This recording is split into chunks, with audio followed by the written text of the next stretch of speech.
नमस्कार दोस्तों, आपका स्वागत है योगेश महाजन लीगल चैनल पर।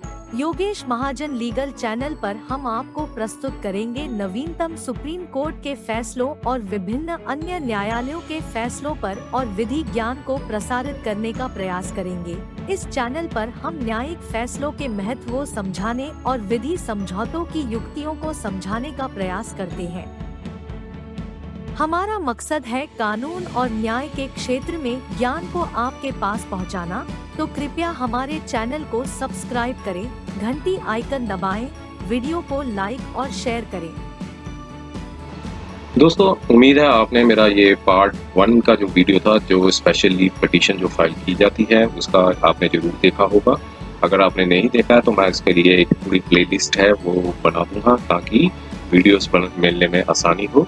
और इस पार्ट 2 में हम इंडेक्सिंग से रिलेटेड है उस पर थोड़ा सा डिस्कशन करेंगे। जो माननीय सुप्रीम कोर्ट में स्पेशल लीव पिटीशन है वो फाइल की जाती है, तो उसकी इंडेक्सिंग कैसे होनी चाहिए वो भी इम्पॉर्टेंट है, क्योंकि बिना इंडेक्सिंग के जो पिटीशन है, स्पेशली पिटीशन जब आप फाइल करेंगे फिजिकल फॉर्म में, तो उसमें ऑब्जेक्शंस काफ़ी आ सकते हैं।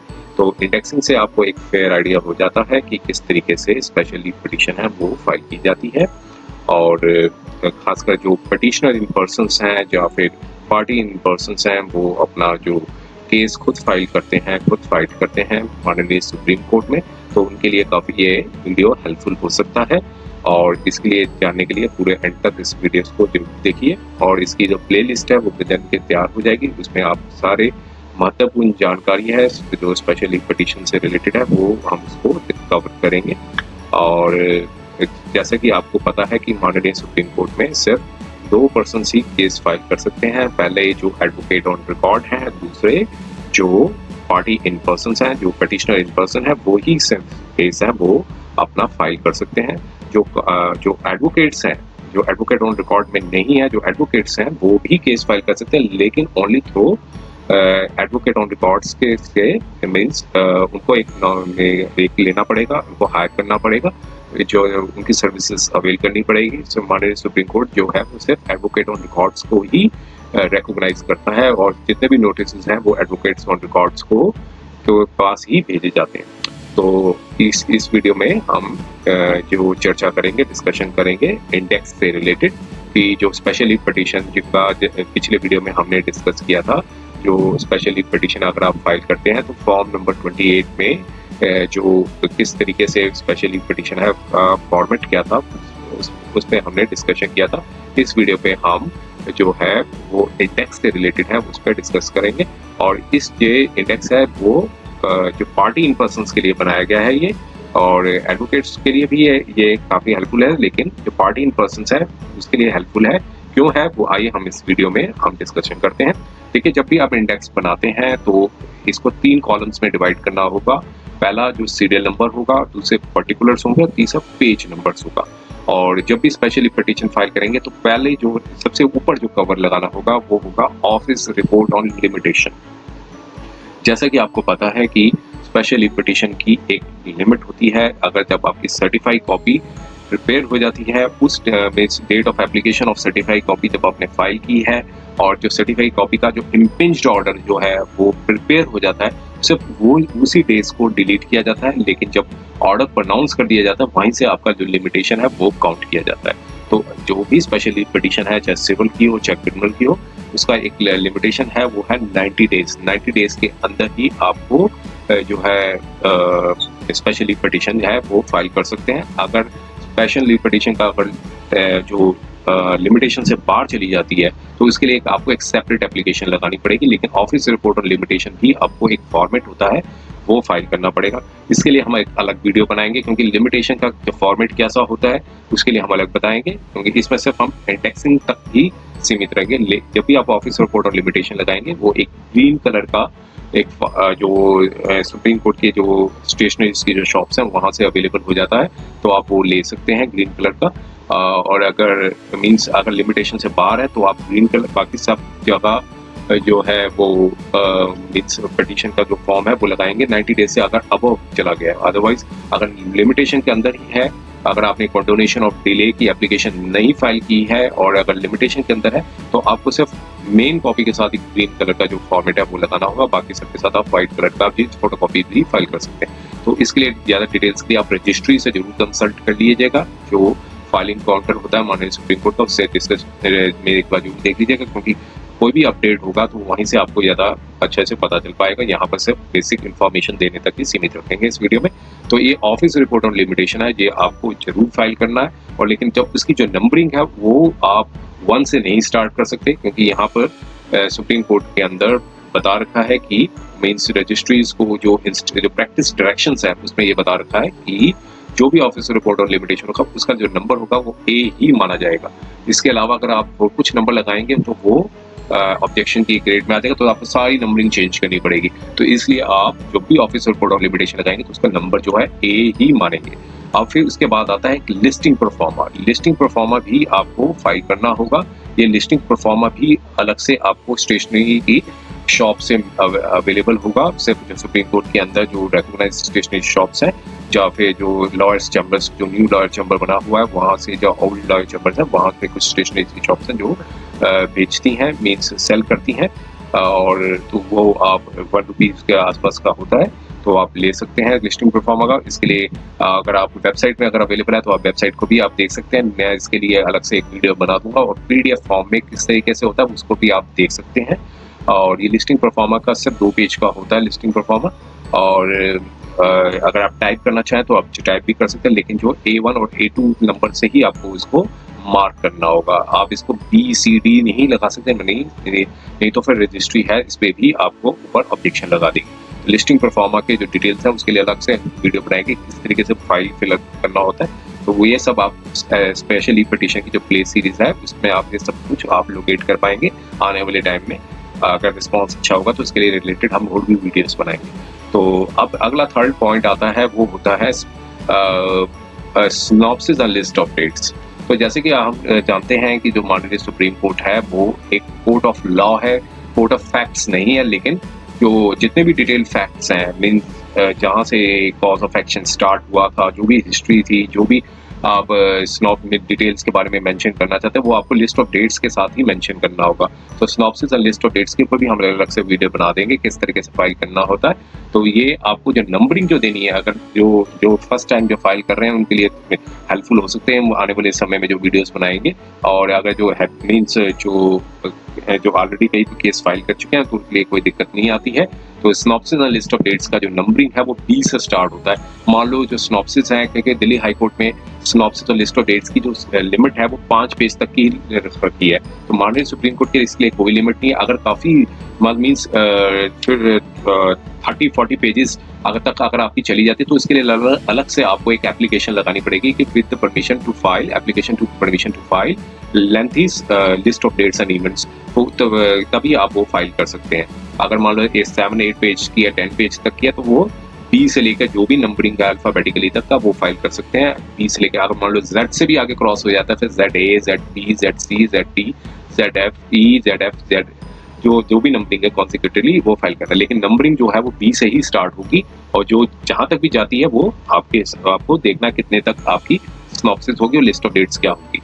तो उसके बाद आता है, देखिए अब ये 3 चीज, ये तो चीजें हो गई आपकी जो स्पेशली पिटीशन में फाइल करनी मैंडेटरी है। पहले ऑफिस रिपोर्ट ऑन लिमिटेशन, दूसरा लिमिट लिस्टिंग परफॉर्मा, फिर तीसरा synopsis list of dates and events. अब जो नंबरिंग जो स्टार्ट होती है वो नंबर 1 से स्टार्ट होती है, वो होती है इम्पिंज्ड जो ऑर्डर जिसको आप चैलेंज करने जा रहे हैं। मान लीजिए हाई कोर्ट का कोई ऑर्डर है, किसी भी स्टेट की जो हाई कोर्ट का ऑर्डर है, तो उसे इम्पिंज्ड ऑर्डर बनाना पड़ेगा, चाहे इंटरिम ऑर्डर हो चाहे फाइनल ऑर्डर हो, उसका डिटेल्स है वो यहाँ पर मेंशन करने जरूरी है। ये इम्पिंज्ड ऑर्डर था कि फाइनल ऑर्डर था, मान लीजिए तो फाइनल ऑर्डर था तो फाइनल ऑर्डर लिखेंगे, इंटरिम ऑर्डर था तो इंटरिम लिखेंगे। तो ऑर्डर और जजमेंट जो भी थी वो मेंशन करना पड़ेगा कौन सी कोर्ट की थी। कई जो पर्सन है वो मेंशन नहीं करते। मान लीजिए एक जो बेंच है इलाहाबाद हाई कोर्ट है, उसकी 2 बेंचेस है, एक लखनऊ में बेंच होती है और एक इलाहाबाद में है। तो एट मेंशन करना जरूरी है कि चाहे इलाहाबाद में होगी तो एट करके लिखेंगे, और अगर लखनऊ में तो लखनऊ का लिखना पड़ेगा। Means honourable high court of Allahabad at Lucknow bench at या फिर इलाहाबाद बेंच। तो इसलिए मेंशन करना जरूरी है क्योंकि कई स्टेट्स में जो हाई कोर्ट्स हैं वो उसकी जो 2 बेंचेस होती हैं, 3 बेंचेस होती हैं। जैसे मध्य प्रदेश है उसमें भोपाल भी है, जबलपुर भी है, जब ग्वालियर भी है, तो इसमें आपको मेंशन करना जरूरी है। डेटेड जब डेट में दिया गया और जो नंबर था पिटीशन का वो भी मेंशन करना जरूरी है, जिस डेट का ऑर्डर था।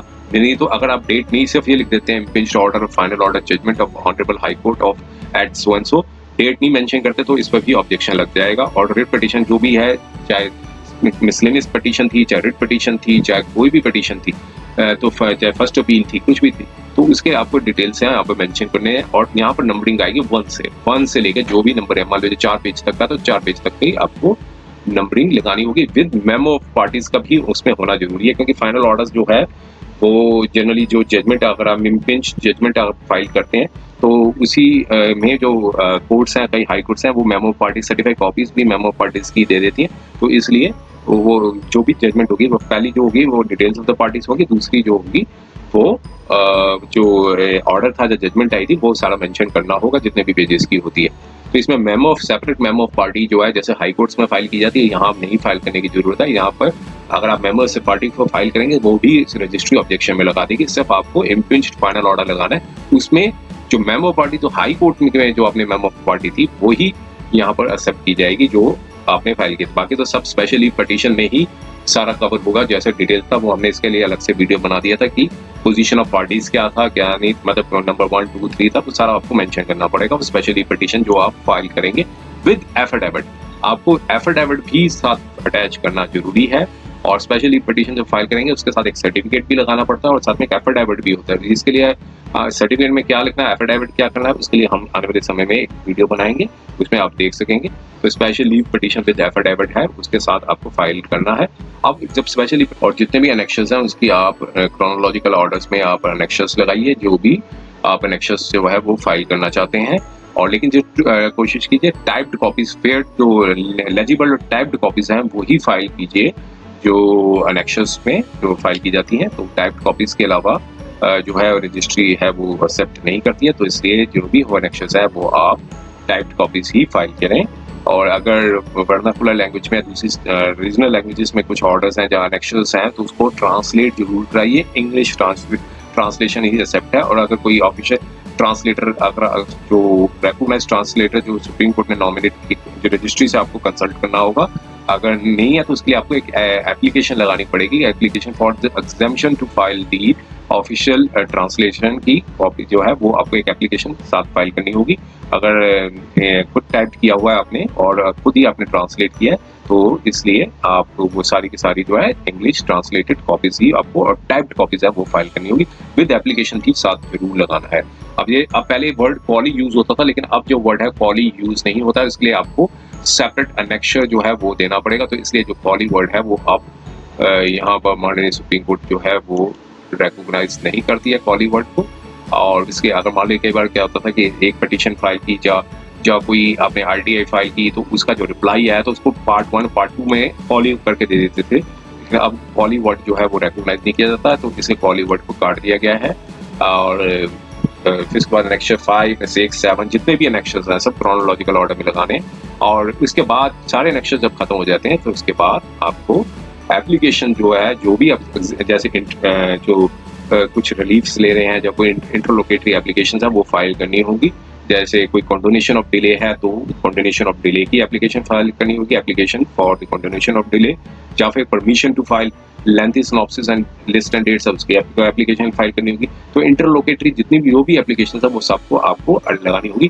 पहले टाइम में एफिडेविट भी लगाना पड़ता था, लेकिन अब आपको सब हर एप्लीकेशन के साथ एफिडेविट लगाने की जरूरत नहीं है। जो भी आपको मेंशन करना है आपको मेन एफिडेविट में ही मेंशन करना होगा कि ये सामने एप्लीकेशन लगाई है, और जो मीन्स जो आपकी इंस्ट्रक्शंस में आपने खुद इसकी ड्राफ्ट किया है, जो इंस्ट्रक्शंस या फिर एडवोकेट हैं जो फाइल कर रहे हैं, तो अंडर इंस्ट्रक्शंस जो है आपने जो पार्टी पिटिशनर से आपने लेके फाइल की है।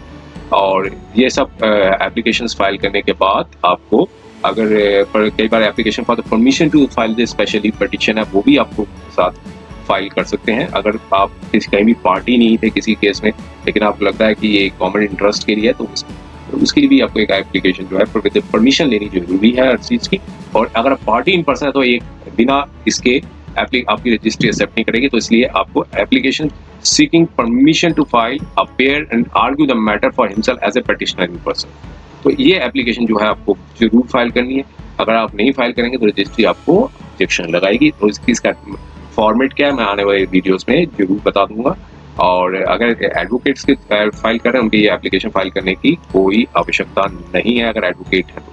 लेकिन एडवोकेट्स को भी यही फॉर्मेट है, वो फाइल करना होगा। लेकिन यहाँ पर एक चेक लिस्ट का जो फॉर्मेट है वो साथ लगाना पड़ेगा। सेक्शन लिस्टिंग परफॉर्मा के साथ एक चेक लिस्ट भी आपको एक फाइल करनी होती है। चेक लिस्ट के लिए मैं अलग से एक वीडियो बना दूंगा, वो अवेलेबल है। ये चेक लिस्ट होती है, अगर आप नेट में मिल सकती है तो मॉडिफाइड चेक लिस्ट आप इसको आप जरूर दे सकते हैं। तो उम्मीद है कि यह वीडियो आपको पसंद आया होगा। अगर आपने अभी तक हमारे चैनल को सब्सक्राइब नहीं किया है तो कृपया इसे सब्सक्राइब कर ले और बेल आइकन दबाकर नोटिफिकेशन प्राप्त करें ताकि आप हमारे नए वीडियो से अपडेट रह सकें। अगर आपको यह वीडियो पसंद आया हो तो कृपया लाइक करें और अपने दोस्तों के साथ शेयर करें। हमारे चैनल पर आपको न्यायिक मुद्दों, कानूनी सलाह और कानूनी अपडेट्स के बारे में नवाचारिक और महत्वपूर्ण जानकारी मिलेगी। हमारे साथ बने रहें क्योंकि योगेश महाजन लीगल आपके कानूनी सवालों का सहायक है।